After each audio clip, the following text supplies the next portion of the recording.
pequeña localidad austriaca, una vivienda familiar en una calle residencial. Una joven es arrastrada a un sótano perfectamente diseñado, encadenada a la pared y violada. Allí permaneció 24 años. Fui a ver este calabozo, esta prisión en una ocasión. La recorrí y me alegré mucho de poder salir de allí. En ese oscuro y sofocante espacio, Elisabeth Fritzl tuvo 7 hijos. Su torturador, su propio padre, Josef Fritzl. Si estuviera en mi mano decidir cuál sería el futuro de Josef, le arrojaría al mismo agujero en el que estuvo Elisabeth junto a sus hijos.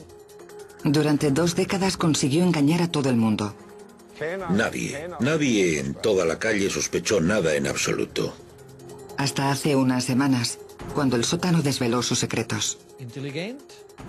Inteligente, un estratega, un criminal casi perfecto del peor tipo. Convirtió la casa familiar en la casa de los horrores. ¿Cómo lo hizo? ¿Cómo consiguió ocultarlo durante 24 años? El sótano de los horrores.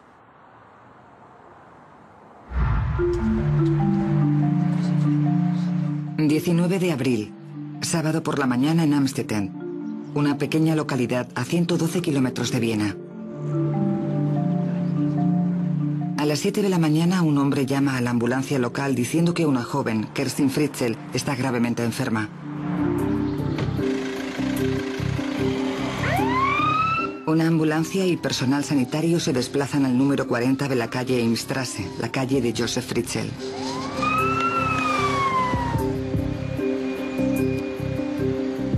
Aquella mañana había sido tranquila en el hospital local, pero todo estaba a punto de cambiar con la llegada de la joven, cuyos síntomas en un principio desconcertaron al personal médico. Estaba, y actualmente se encuentra, en un estado entre la vida y la muerte. Cuando la joven llegó al hospital estaba inconsciente. Además había perdido muchos dientes. A medida que avanzaba la mañana, Josef Fritzl, un hombre que se describió a sí mismo como el abuelo, acabó diciendo que la madre de la joven se había ido hacía muchos años para ingresar en una secta.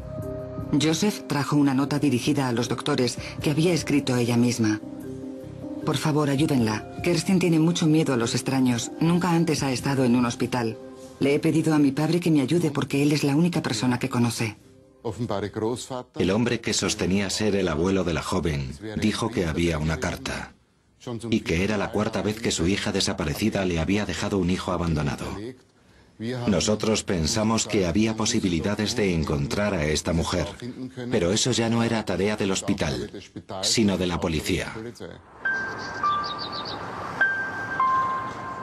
En un principio, las autoridades se centraron en encontrar a la madre de la chica. Querían interrogarla sobre lo que ellos consideraban negligencia penal. Se escribió a todos los colegios. Se buscó en la base de datos del registro central. Se llevaron a cabo investigaciones en la oficina de la Seguridad Social. Se exploró toda Avenida, pero no había ni rastro de Elisabeth. El 21 de abril, todavía desconcertados por la enfermedad de Kerstin e incapaces de localizar a su madre, Elisabeth Fritzl, los doctores decidieron hacer un llamamiento. ¿Qué pretendéis conseguir con esta entrevista? Nos gustaría que la madre se pusiera en contacto con nosotros. El encuentro tendría lugar con mucha discreción y sin duda supondría un paso adelante en el diagnóstico y el tratamiento. Por este motivo se hizo el llamamiento en televisión, porque el doctor no daba crédito al cuadro clínico. No se podía explicar la grave deficiencia de vitamina D que Kerstin tenía. Tras el fracasado intento de encontrar a la madre de Kerstin, la policía se vio obligada a cambiar de estrategia. Fueron a la casa familiar para recoger muestras de ADN de los Fritzls, incluyendo muestras de los niños que la madre había abandonado anteriormente. Queríamos tener muestras de ADN de todos, con el fin de encontrar al posible o posibles padres. Siempre pensamos que una mujer con tantos hijos podría haber tenido más de una pareja. Una de ellas podía tener incluso antecedentes penales. El señor Fritzl no tenía tiempo para tomarse muestras de ADN y no hacía más que posponerlo, alegando que tenía mucho que hacer.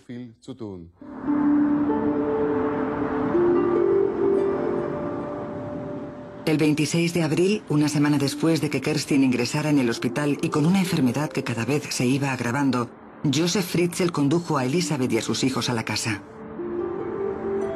Le explicó a su mujer que tras 24 años fuera, Elisabeth oyó el llamamiento y decidió regresar de la secta. Le dijo que estaba ansiosa de ver a su hija gravemente enferma. Si mal no recuerdo, llegaron a ir al hospital en un par de ocasiones, aprovechando que el doctor principal no estaba. Pasó el tiempo. Cuando volvieron después, la policía ya había oído que vendrían. Avisada, la policía estaba lista y a la espera. Querían interrogar a Elisabeth. El interrogatorio se centraría en esta mujer, en dónde había estado todo este tiempo y por qué había rechazado a sus hijos de esa forma. Pero no resultó nada fácil para la policía, ya que Elisabeth no estaba dispuesta a hablar. A medida que caía la noche, la verdad salió a relucir. Ella afirmaba que tenía una historia que contar, pero que solo lo haría a condición de no volver a ver a su padre. Lo que Elisabeth Fritzl tenía que decir conmocionaría al mundo. Tras asegurarle que así sería, a continuación, sin pausa alguna y en apenas 2 horas, relató los 24 años que había permanecido en el sótano. Aún tiemblo al recordarlo. Este primer detective se encontró ante una extraña imagen. Observó a esta mujer, su apariencia física. Y no quiero entrar mucho en detalles, pero solo con mirarla podías creer que llevara encarcelada muchos, muchos años.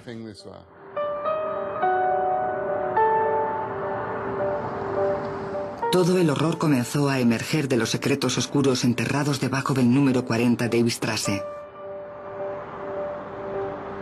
Los 24 años de la vida subterránea de Elisabeth Fritzl apenas llenaban un par de hojas, pero su impacto sería devastador.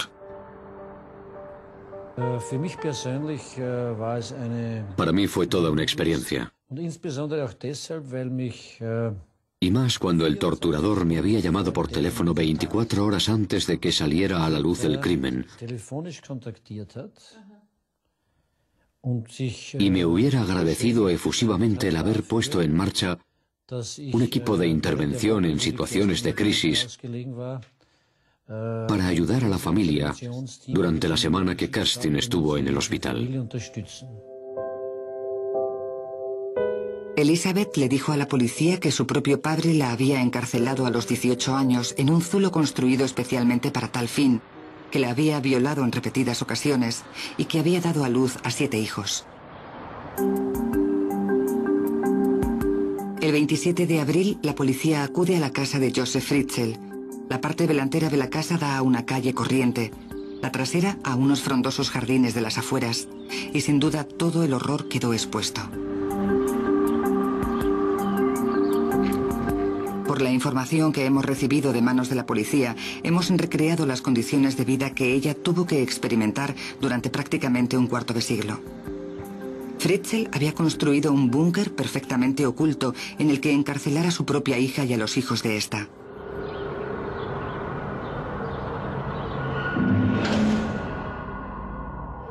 Bajando las escaleras del sótano y a través de un laberinto de habitaciones, había 8 puertas con cerradura antes de llegar al área habitable.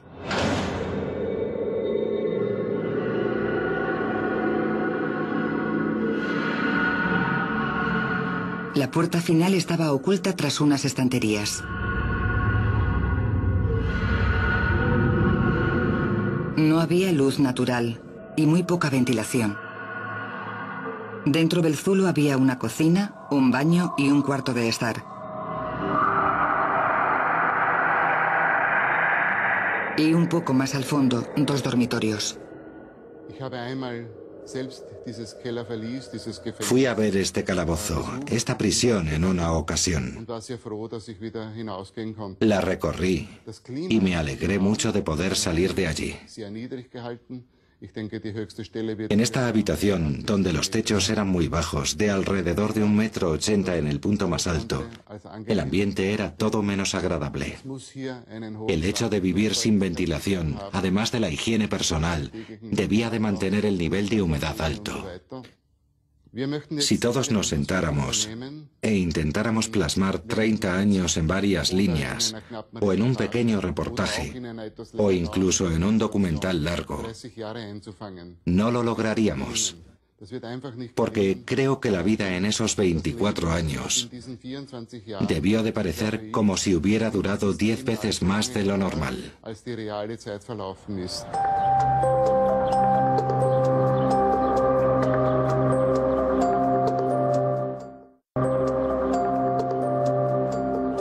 Todo lo que rodeaba al número 40 de la calle de Josef Fritzl había creado una barricada natural. Sus vecinos más próximos estaban a 3 jardines. La vecina más cercana era una señora mayor que se había mudado a una residencia. A su lado vivía una pareja que pasaba semanas enteras en Viena. Y 3 casas más allá vivían Herbert y Regina Pence. Bueno, en lo que deberíamos fijarnos es en que aquí todos los jardines están abiertos. Mientras que el del señor Fritzl está oculto, construido, y los pocos espacios abiertos que hay están cubiertos mediante árboles y arbustos. No se ve nada. El año pasado uno de los vecinos quería podar el seto, pero el señor Fritzl no le dejó. Y si alguien no quiere que la gente vea su jardín, tienes que respetarlo. Aparte de eso, no puedes hacer nada. La gente se refería a esta familia como gente que se guardaba todo para sí mismos. La familia Fritzl nunca vino a ninguna de las fiestas en los jardines que solemos hacer aquí. Nunca venían.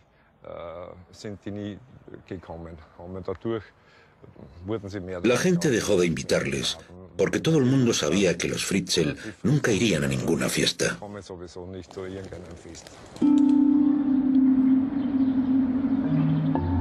Josef Fritzl había sido un ingeniero de éxito y el bricolaje era una afición natural en él. El señor Fritzl siempre había sido muy trabajador. A menudo oíamos el ruido de la hormigonera. Creo que el señor Fritzl hacía él solo todo el trabajo de construcción. Nosotros pensábamos que estaba haciendo una habitación más para alquilarla o algo así. Según la policía, Fritzl proyectó durante años todo un complejo subterráneo con el fin de encarcelar a su hija. Su tapadera, que estaba ampliando la casa familiar para alojar a inquilinos.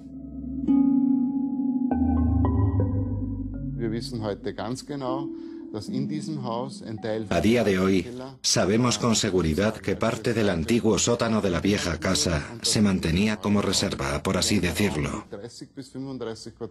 Y esta nueva casa de repente ganó un espacio entre 30 y 35 metros cuadrados, sin que nadie se diera cuenta. Ahora empezamos a pensar que él, ya en 1978, se había hecho a la idea de construir su propio reino y de empezar en el sótano una relación con su hermosa hija Elisabeth.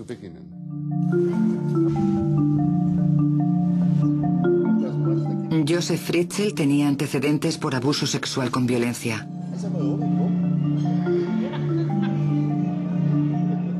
En una microficha de los archivos policiales se refleja que en 1967 confesó haber violado a una mujer de 24 años a punta de navaja. Fue condenado a 18 meses de prisión. No sabíamos nada y no podemos investigar asuntos de los cuales no tenemos constancia. En Austria existe un estatuto de limitación. Este estatuto austriaco significa que cualquier ficha policial o documentación relativa a condenas por violación será borrado tras un periodo de 10 años. Sus antecedentes penales fueron eliminados. En los años siguientes, Josef Fritzl se presentaba a sí mismo como un hombre fuerte y familiar en un devoto país católico. Su hija preferida, Elisabeth, era la cuarta de los 7 hijos que tuvo con Rosemarie. Tuvo 5 chicas y 2 chicos. El padre era quien llevaba el mando. Había oído decir a los vecinos que el señor Fritzl era muy firme con sus hijos y que en su familia reinaba la más absoluta obediencia. Su mujer además era muy sumisa, todos lo sabíamos. Él era muy dominante con su familia. Era muy estricto. Era estricto, la gente lo comentaba, todos lo sabíamos. Según aquellos que conocían a Elizabeth del colegio, sabían que el ambiente en casa era opresivo. Una de sus mejores amigas del instituto era Krista Boldrich. Ella sostiene que era una adolescente reservada a la hora de hablar de su vida fuera de clase. Me daba la impresión de que se sentía más cómoda en el colegio que en su propia casa. Y muchas veces, cuando teníamos que volver a casa del colegio, se quedaba callada. Nos pasaba a las dos lo mismo. Cada vez se producía más silencio. Andreas Krusik fue el primer novio serio de Elizabeth.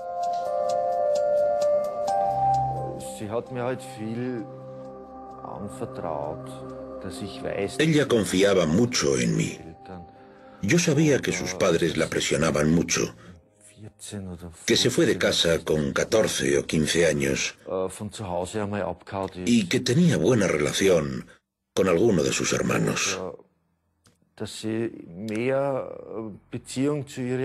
Tenía una hermana en quien confiaba bastante y solía estar a menudo con ella.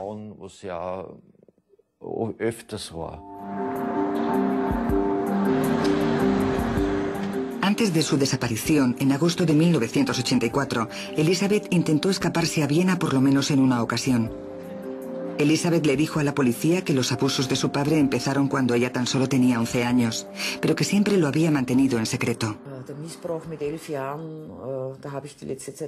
Abusos con 11 años. He pensado mucho sobre esto últimamente, de si me daría cuenta de algo cuando estábamos en el colegio. Ahora me resulta más fácil comprender por qué no hablaba de chicos ni de sexo. Ahora, echando la vista atrás, entiendo por qué no hablaba sobre ciertos temas o por qué se mostraba distante y callada. Pero entonces no reparamos en ello. Uno piensa que simplemente estaba teniendo un mal día. Fritzl les dijo a los investigadores que la decisión de encarcelar a su hija era para rescatarla de lo que él describía como personas de moral cuestionable, y que desde que empezara la pubertad, Elizabeth había dejado de obedecer sus normas.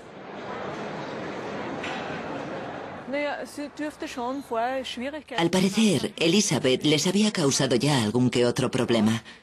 Había desaparecido en una ocasión. Con 7 hijos es normal que pueda haber problemas. Solo tienes que aceptar que esas cosas ocurren. Pero eso no significa que seas un mal padre. A la hora de planificar la desaparición de Elizabeth, Fritzl debió de ser muy meticuloso. Era conocido por ser muy organizado, cualidad apreciada por aquellos con los que hacía negocios. En verano, la familia dirigía una casa de huéspedes en las montañas y alquilaba la tierra a Anton Graf. Teníamos una relación laboral. Él era correcto. Si te daba su palabra, podías confiar en él. Si le dejabas una herramienta y decía que te la devolvería en un par de días, es que en un par de días te la devolvería.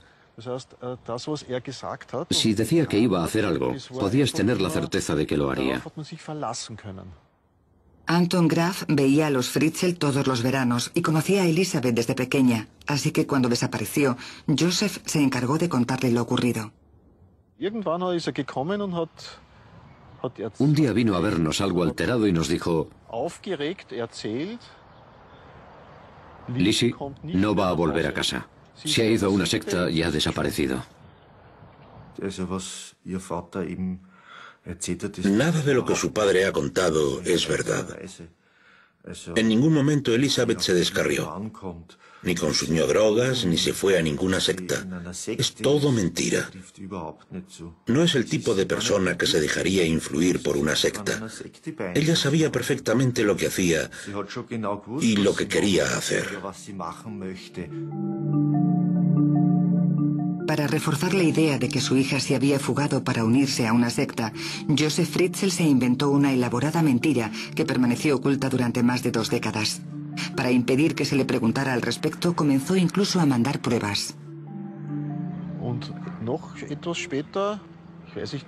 Un poco después, no me acuerdo exactamente cuándo, nos dijo que había llegado una carta.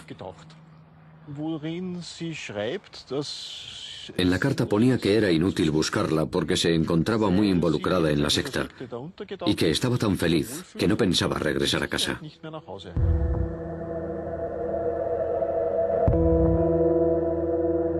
Elizabeth estuvo desaparecida durante 24 años. Desde su liberación, Elizabeth le había dicho a la policía que su padre la había drogado y que la había arrastrado hasta el sótano donde la había atado a la pared. Los primeros 4 años de encarcelación estuvo sola. De acuerdo con su propia declaración, el único visitante que tenía era su captor, que la violaba cada pocos días. Parece que la maraña de mentiras del padre había funcionado. Nadie inició la búsqueda de Elizabeth, ni su madre, ni sus amigos, ni siquiera la policía.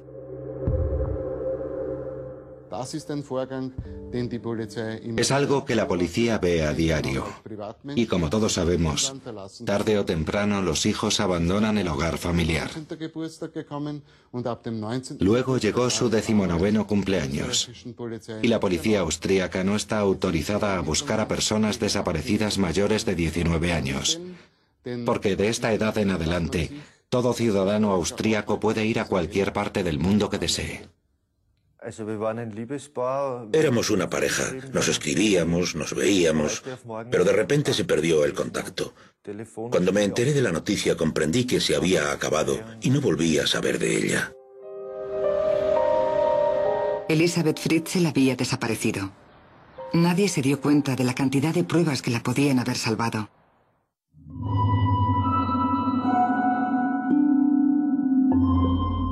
Tras 4 años sola, tuvo lugar el siguiente paso de su terrible y traumática experiencia: tener hijos con su padre. En 1988 nació Kerstin. Elizabeth dio a luz en el sótano. Tenía solo 22 años. Sin duda, el momento más duro para Elizabeth fue cuando se dio cuenta por primera vez de que se había quedado embarazada.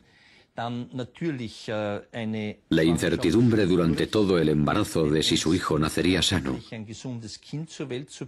Y luego el parto en sí mismo, teniendo en cuenta que no lo atendió ninguna matrona, ni ningún médico. Ha sido inevitable la comparación con otro caso austríaco, el secuestro de Natascha Kampusch.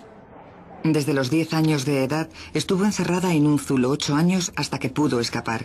Como ella, Elizabeth tenía que haber llegado a un acuerdo con su torturador para lograr sobrevivir. Desde que la hicieron prisionera con 18 años y la encarcelaran, ha debido de pasar muchísimo miedo. La cuestión es: ¿cómo ha sido capaz de hacer frente a ese miedo? ¿Y cuándo perdió toda esperanza? Porque eso es algo que tuvo que ocurrir en algún momento. Esto derivó en lo que se conoce como síndrome de Estocolmo, que es cuando la víctima se resigna al abuso. Escapar de un zulo habiendo 8 puertas con cerrojo siempre habría sido una tarea difícil, pero al estar embarazada es como si simplemente se hubiera rendido. Se produjo un cambio. Ella misma había mantenido que antes incluso de ser encarcelada, ya había sufrido abusos por parte de su padre. Y tras su secuestro, tuvo que soportar de algún modo una brutal violencia física, que con el tiempo se había ido atenuando. En total, Elizabeth tuvo 7 hijos de su padre. Michael murió al poco de nacer y su cuerpo fue incinerado por Fritzl en su propia casa. Los otros tres, Félix, que ahora tiene 5, Stefan, que tiene 18, y Kerstin, de 19, vivieron en cautiverio junto a su madre. Fritzl decidió llevarse a los 3 hijos medianos, Alexander de 12, Mónica de 14 y Lisa de 15 a la parte de arriba, para que pudieran disfrutar de una vida en libertad.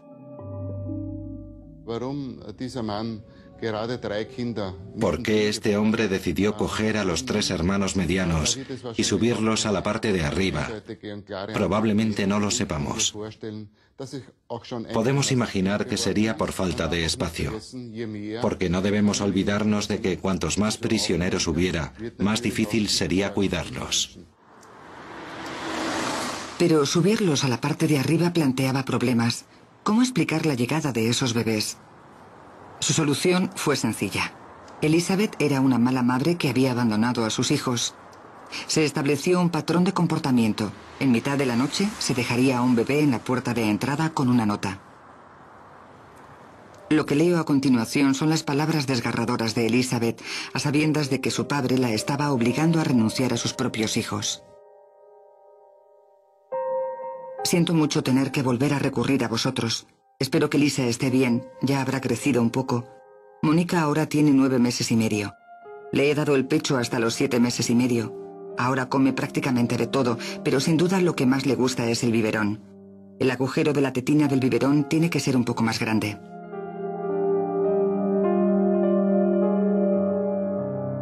Cuando se abandonó el segundo bebé, la prensa austríaca comenzó a interesarse por la noticia. Mark Perry era el periodista que cubría el caso. 1994. La primera historia tuvo lugar después de Navidad. ¿Qué clase de madre debe de ser ella tras dejar por segunda vez un bebé en la puerta principal de la casa de sus padres? ¿Qué mala madre debe de ser? Citando las palabras del señor Fritzl, nuestra hija lleva desaparecida desde el año 1984.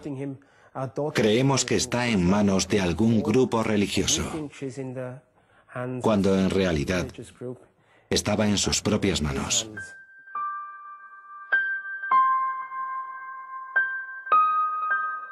Incluso los servicios sociales creyeron la historia de Fritzl. De haber sido tal y como la gente lo asumió, y como el padre mantenía, si Elizabeth vivía en una secta, no habría sido muy difícil que los miembros de la secta la hubieran llevado de noche para dejar al bebé en la puerta, asegurándose de que nadie les viera. Los vecinos más próximos de Fritzl también creyeron su historia. La gente decía que era una irresponsable, que qué mala madre tenía que ser para dejar a sus hijos en la puerta. Frau Fritzl tenía otros 7 hijos y ahora encima tenía que cuidar también de sus nietos. Terrible. Durante los 24 años que Elizabeth permaneció en cautiverio, hubo alrededor de 100 inquilinos que tenían habitaciones alquiladas en la casa de los Fritzl, justo encima de su celda. Si piensas en el pasado, siempre puedes decir que oías golpes como de gente llamando a la puerta. Pero en realidad este no fue el caso. No recuerdo haber oído ningún golpe ni nada parecido. Y si oí algo, ¿qué podía hacer? Podrían haber sido niños jugando. Nunca se sabe. Tras el abandono del primer niño en 1992, los servicios sociales realizaron por lo menos 20 visitas a la casa. Con la condena por violación de Fritzl borrada de sus antecedentes penales, nadie estaba demasiado preocupado. De hecho, los trabajadores sociales estaban impresionados con la reacción de la esposa, Rosemarie, y su preocupación por los nietos abandonados.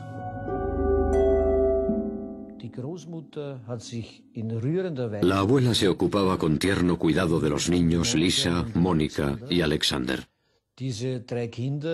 Los 3 niños han sido bien educados. Les va bien en el colegio, están integrados en la comunidad. Y las observaciones de la abuela en las calificaciones sugerían que el ambiente era de lo más normal.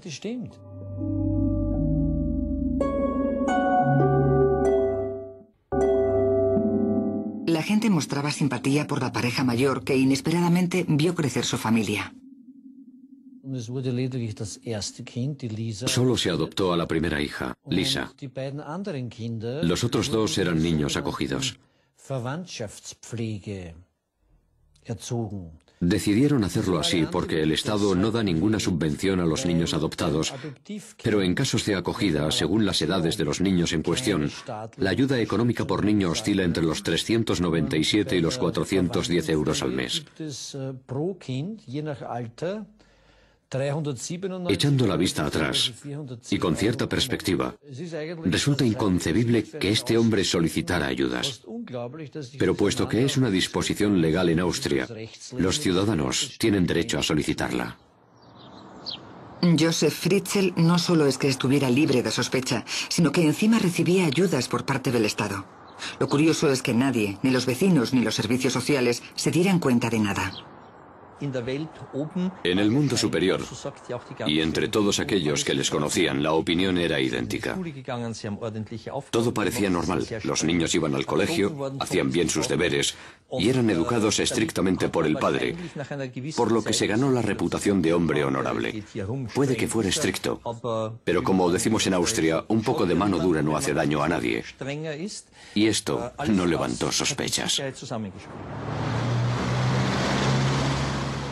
En esta corriente localidad de extrarradio, Fritzl fue capaz de crear sus extraordinarias familias mediante una imagen especular. Las decoraciones de las ventanas de las habitaciones de los niños de la parte superior eran iguales que las que había en el baño Belzulo de la parte inferior.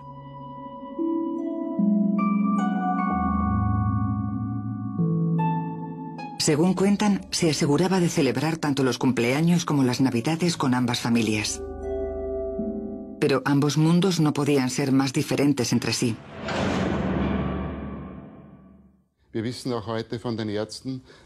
Gracias a los médicos sabemos que aquellos que han estado encarcelados hacen cosas a un ritmo distinto. La forma de hablar, la manera que tienen de escoger lo que harían en su tiempo libre si estuvieran en libertad. Simplemente resulta imposible imaginar la rutina diaria en esta cárcel y cómo vivir con el constante recuerdo de que hay vida en el exterior gracias a la televisión, viendo fotos u oyendo historias que su padre les contaba de cómo era la vida detrás de esas paredes. Los niños del sótano sabían que tenían hermanos y hermanas que vivían justo encima de ellos. Josef incluso les enseñó vídeos para que pudieran ver por sí mismos diferentes modos de vida. Elisabeth procuró darles cierto grado de normalidad. Les enseñó a leer y a escribir. Tenían clase. Aprendieron gramática, alemán, matemáticas. Estaban muy bien educados. Tenían un buen comportamiento, lo cual es bastante sorprendente. Por ejemplo, Stefan es muy correcto y educado, por lo que intuyo que Elisabeth se esforzó al máximo para darles cierto orden y la mejor vida posible, dadas las circunstancias del sótano.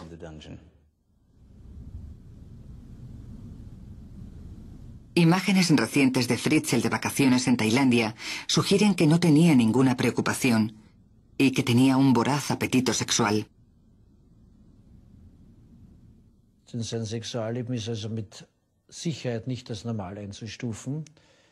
Su vida sexual no puede clasificarse como algo normal.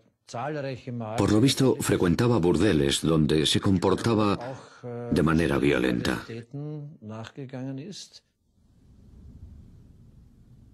Sus ausencias de varias semanas cuando se iba de vacaciones han levantado la sospecha de que contaba con la ayuda de un cómplice que cuidara de su familia.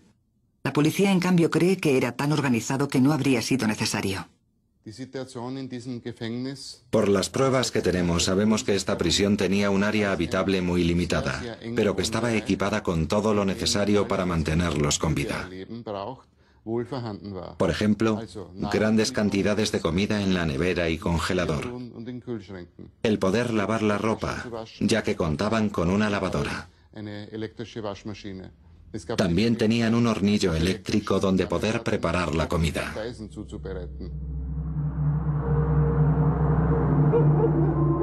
Se necesitaba una planificación detallada para poder mantener a 2 familias, una de ellas en el más estricto secreto durante 24 años. Con 4 prisioneros abajo a los que vestir y alimentar, Fritzl solía ir a hacer la compra a las afueras de Amsterdam para no levantar sospechas en la localidad sobre la compra de determinados productos. Las provisiones las llevaba de noche al sótano. Y al parecer durante todo este tiempo, su mujer, Rosemary, era ajena a todo lo que su marido hacía. La desaparición de su hija, la llegada de los bebés a su puerta, la ausencia de su marido durante largos periodos de tiempo. Al parecer, nada de esto logró alarmarla.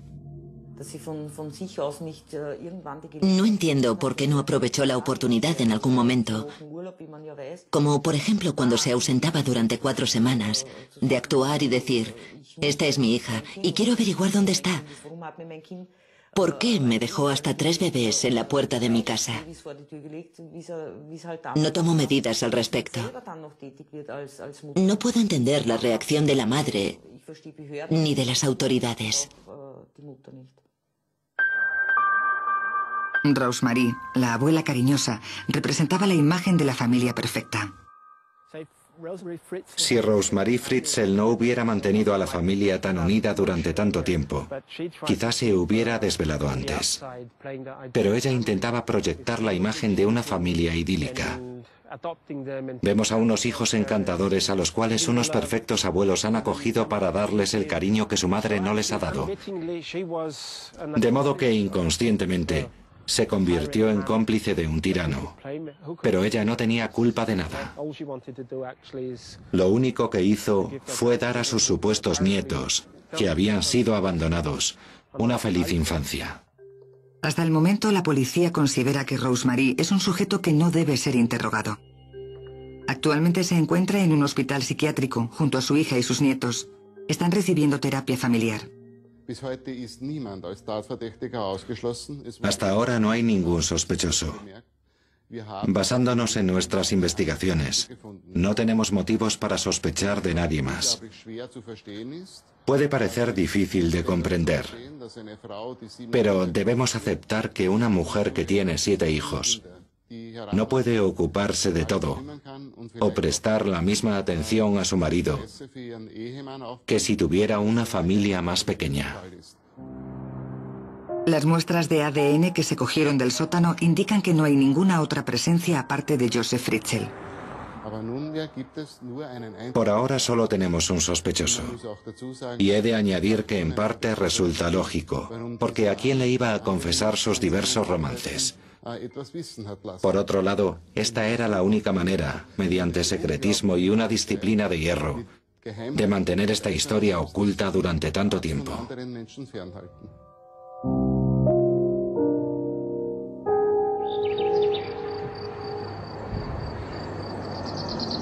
La familia se encuentra reunida en un hospital psiquiátrico a las afueras de Amsterdam. Juntos y con la abuela están empezando un largo proceso de recuperación de tan espantoso pasado. Resulta increíble ver a la familia, porque se comportan como una familia normal. Se han dicho muchas cosas que no son ciertas. Y es que, en primer lugar, los niños hablan alemán como cualquier otro. Se comunican como todo el mundo. Andan como los demás. Y en cuanto a Elizabeth, es una mujer de apariencia normal, una persona muy atractiva. Cuando la ves y la conoces, sabes que lo más importante para ella en este momento es que tiene la sensación de que sus hijos están felices y cómodos, y ese es el mejor alivio para una madre. Desde que Elizabeth fuera encarcelada hace 24 años, las cosas han cambiado mucho, pero ella recuerda conocimientos básicos de la vida. Digamos que Elizabeth ha vuelto a un mundo que ya conocía y recuerda. Además, lo ha podido ver en la televisión. Los niños, en cambio, saldrán a un mundo en el que habrá que enseñarles cómo vivir y desarrollar aquellos sentidos que no han sido estimulados en el mundo subterráneo.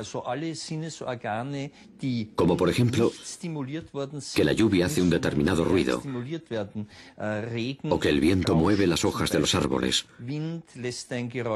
o que cuando caminas por el bosque después de que haya llovido, la tierra libera un determinado aroma. Ahora mismo les embarga un mundo de sensaciones.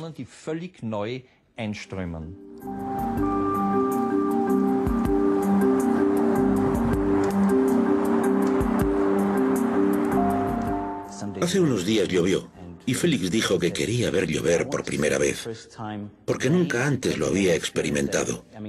Y cuando oyes ese tipo de cosas, te das cuenta de que es verdad, de que nunca lo han visto, y es que aún les quedan muchas cosas por experimentar. Pero aún no es posible llevar una vida normal. El interés internacional que los miembros de la familia suscitan es tal que no pueden abandonar el hospital donde se están recuperando. Se rumorea que la primera foto juntos está valorada en 634.000 euros, por lo que podemos decir que aún siguen encarcelados. No pueden salir porque el exterior está siempre lleno de paparazzi que quieren sacar fotos, lo cual les devuelve la sensación de encierro. Para Alex, Lisa y Mónica está siendo muy difícil, ya que ellos vivieron junto a su abuela en la parte de arriba. No pueden ver a sus amigos, no pueden ver a sus compañeros de clase, no pueden ir al colegio. Y eso es algo muy duro, porque no hacen más que preguntar cuándo van a ver a la gente, cuándo pueden volver a clase. Todos esperamos que pueda ser pronto, porque tienen que volver a su vida normal. El responsable de todo este dolor se encuentra ahora en una prisión a 64 kilómetros. Hasta ahora, Josef Fritzl ha mostrado pocas muestras de arrepentimiento.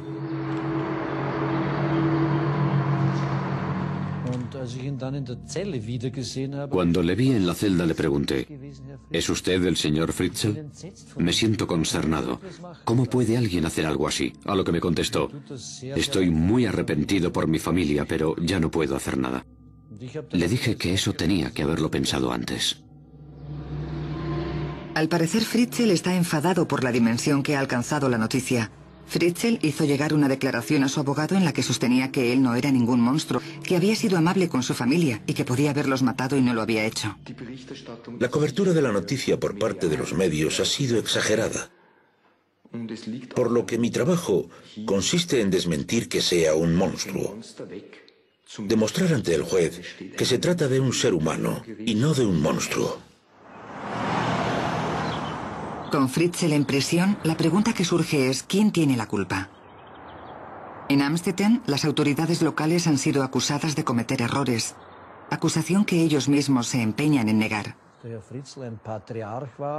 El señor Fritzl era un patriarca muy autoritario y había ciertas zonas de su casa reservadas solo para él. Pero ¿cómo íbamos a sospechar que había una segunda familia abajo? ¿A quién se le podía pasar por la cabeza? Ni siquiera a los antiguos inquilinos de la casa que están prestando declaración. Es fácil ser prudente una vez que ya ha pasado todo. Pero sí se ha reconocido un error, el Estatuto de Limitación. La condena de Fritzl por violación fue borrada tras un periodo de 10 años. Si se hubiera conservado esa acusación, quizás se hubiera investigado más a fondo. El Parlamento austríaco está modificando la legislación. Austria está en mitad de un periodo de recuperación. Primero el caso de Natascha Kampusch y ahora este. 2 secuestros y 2 sótanos secretos. Somos un país muy particular en cuanto a la protección de datos. Tendemos a mirar hacia otro lado cuando un niño recibe un bofetón, en lugar de ser valientes y decir: ¿pero en qué demonios estás pensando? ¿Qué narices haces? Respetamos tanto la privacidad que no llamamos a la policía para acusar a nadie. Cada uno es muy libre de hacer lo que quiera. En Austria hay un dicho que dice: no te metas en asuntos ajenos.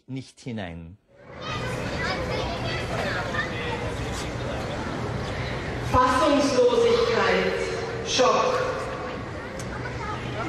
Erstarrung, Lähmung und Stummheit. La pequeña localidad de Amstetten intenta luchar con el hecho de que nadie se diera cuenta. En la plaza hay infinidad de pancartas.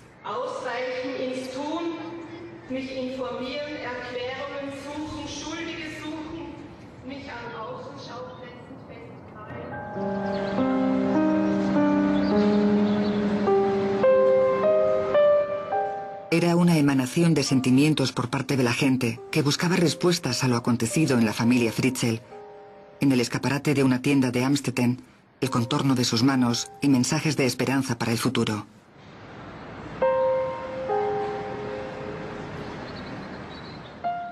Me gusta el sol y el aire fresco. Quiero correr por un prado. Quiero libertad y fortaleza. Maltratador, padre, abuelo.